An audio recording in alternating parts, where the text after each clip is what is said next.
മാസത്തെ വെക്കേഷൻ ഒക്കെ കഴിഞ്ഞ് അടിച്ചു പൊളിച്ച് സ്കൂളിലേക്ക് എത്തിയിരിക്കുകയാണ് അല്ലെ. പുതിയ ക്ലാസ്, പുതിയ ടെക്സ്റ്റ് ബുക്ക്, പുതിയ ഫ്രണ്ട്സ്, പുതിയ കാര്യങ്ങൾ അല്ലെ.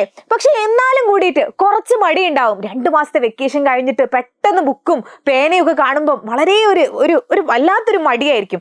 പക്ഷെ എടാ, ഇതൊക്കെ മാറ്റി വെക്കാനുള്ള നേരമായിട്ടുണ്ട്. ഇതൊക്കെ കഴിഞ്ഞു, നമ്മളുടെ വെക്കേഷനും കളിയും ചിരിയൊക്കെ കഴിഞ്ഞു. ഇനി നമുക്ക് പഠിത്താണ്. അടിച്ചു പൊളിച്ച് കളറാക്കി പഠിക്കാൻ പോവാണ്. അതിനായിട്ടാണ് എടാ നിങ്ങൾക്കുള്ള ഒരു പുതിയ നോട്ടിഫിക്കേഷൻ വന്നിട്ടുണ്ട്. നമ്മളുടെ ശനിയാഴ്ചയും ഇനി പ്രവൃത്തി ദിനമായിട്ട് മാറ്റാൻ പോവുകയാണ് കേട്ടോ.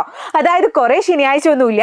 നമ്മളുടെ ഈ മെയിൽ സാഹചര്യത്തിൽ 5 മുതൽ 7 വരെയുള്ള ക്ലാസ്സുകൾക്ക് 26/7/2025, 25/10/2025 ഈ രണ്ട് ശനിയാഴ്ചകളിൽ നിങ്ങൾക്ക് പ്രവൃത്തി ദിനമായിരിക്കും. എന്തെങ്കിലും കല്യാണോ സൽക്കാരോ ഒക്കെ ഉണ്ടെങ്കിൽ മാറ്റിവെച്ചോ. സ്കൂൾ ഉണ്ട് അന്ന്. നമ്മളുടെ ഏതൊക്കെയാണ്? നമ്മളുടെ ജൂലൈ 26-നും അതുപോലെ തന്നെ ജൂലൈ, ഓഗസ്റ്റ്, സെപ്റ്റംബർ, ഒക്ടോബർ 25-നും ഈ രണ്ട് ദിവസങ്ങളിൽ നിങ്ങൾക്ക് പ്രവൃത്തി ദിനമായിരിക്കും. ജസ്റ്റ് ഒന്ന് നോട്ട് ചെയ്ത് വെച്ചോ. ഈ 2 ശനിയാഴ്ചകളിലും നിങ്ങൾക്ക് സ്കൂളിൽ പ്രവൃത്തി ദിനമായിരിക്കും. അപ്പോൾ നല്ലോണം ഉമ്മനോടും ഉപ്പനോടും അച്ഛനോടും അമ്മനോടും ഒക്കെ ഓടിപ്പോയി പറയാം, ഞങ്ങൾക്ക് അന്ന് ക്ലാസ് ഉണ്ട്, ശനിയാഴ്ച ക്ലാസ് ഉണ്ട്, അന്ന് വേറെ കല്യാണം ഒന്നും പറ്റൂല, ഞങ്ങൾക്ക് ക്ലാസ് ഉള്ളതാണ്, എനിക്ക് പഠിക്കണം എന്ന് പറയണം കേട്ടോ. അപ്പോൾ ഉഷാറായിട്ട് പഠിക്കുക, നമ്മളുടെ ക്ലാസ് ഉഷാറായിട്ട് കേൾക്കുക. എജ്യൂപോഡിന്റെ ചാനൽ ആരെങ്കിലും സബ്സ്ക്രൈബ് ചെയ്യാത്തവരുണ്ടെങ്കിൽ പെട്ടെന്ന് ചാനൽ സബ്സ്ക്രൈബ് ചെയ്യുക. ആൻഡ് നിങ്ങളുടെ ഫ്രണ്ട്സിനൊക്കെ ഈ വീഡിയോ ഷെയർ ചെയ്ത് കൊടുക്കുക കേട്ടോ.